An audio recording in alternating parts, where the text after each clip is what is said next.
Question number 6. For both problems A and B, I need to find the length of a side. It's all related to triangles, and I'm going to use basic trigonometry without the use of the calculator. This is why I made those clarifications.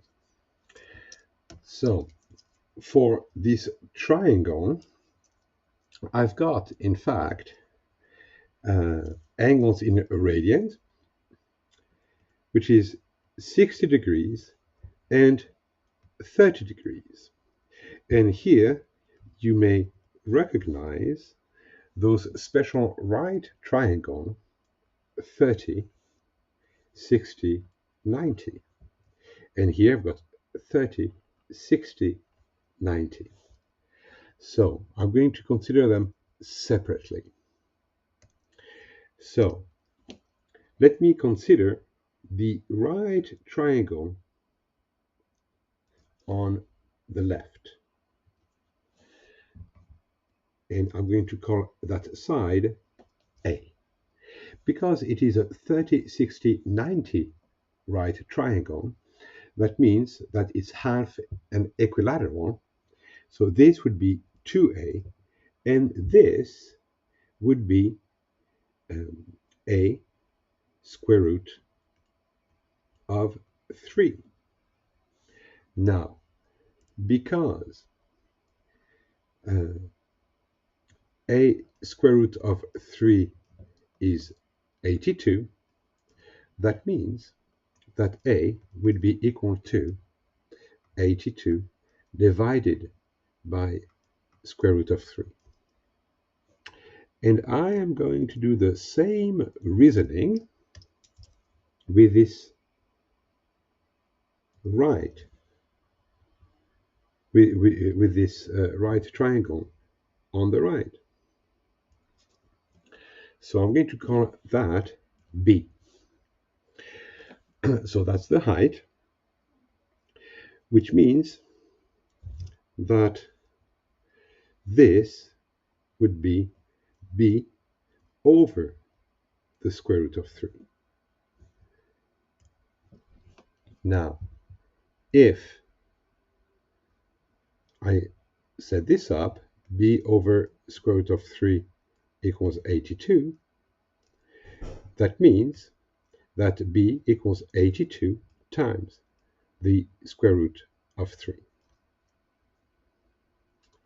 Now, this being said, I can notice that x equals A plus B, which means A is 83 divided by square root of 3. B is 82. I do not know why it became 83. Plus B, which is 82 times square root of 3. So I just need to simplify those fractions. Let me rationalize this one here. I would have 82 times square root of 3 over 3. And I'm going to put this value over a denominator of 3. So 2 times 3 is 6. 8 times 3 is 24. And finally, I would have the exact value without the use of the calculator of 6 plus 2 is 8, 4 plus 8 is 12, and so I would have 328 square root of 3 over 3. For the second one, I will have something very similar to find x. I also have two right triangles. I've got a small one here,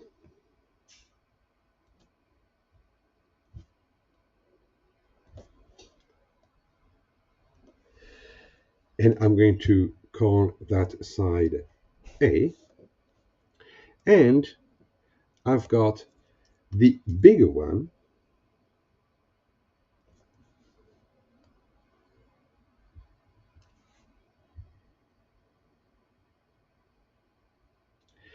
and I'm going to call this whole side B.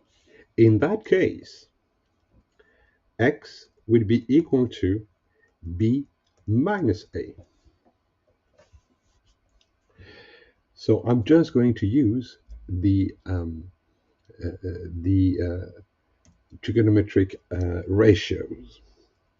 So for each of those triangles, 115 represents the opposite, and A as well as B, but for different right triangle, are the adjacent. So the trigonometric ratio involved is tangent. So I will have tangent of 50 will be equal to the opposite 115 over A, which means that A will be equal to 115 over tangent of 50. I'm going to have the exact same reasoning.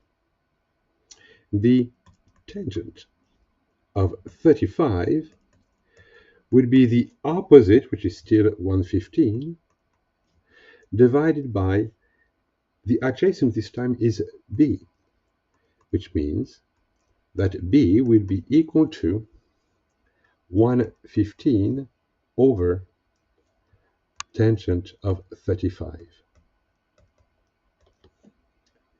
And since x equals B minus A, then it would be equal to 115 over the tangent of 35 minus 115 over the tangent of 50.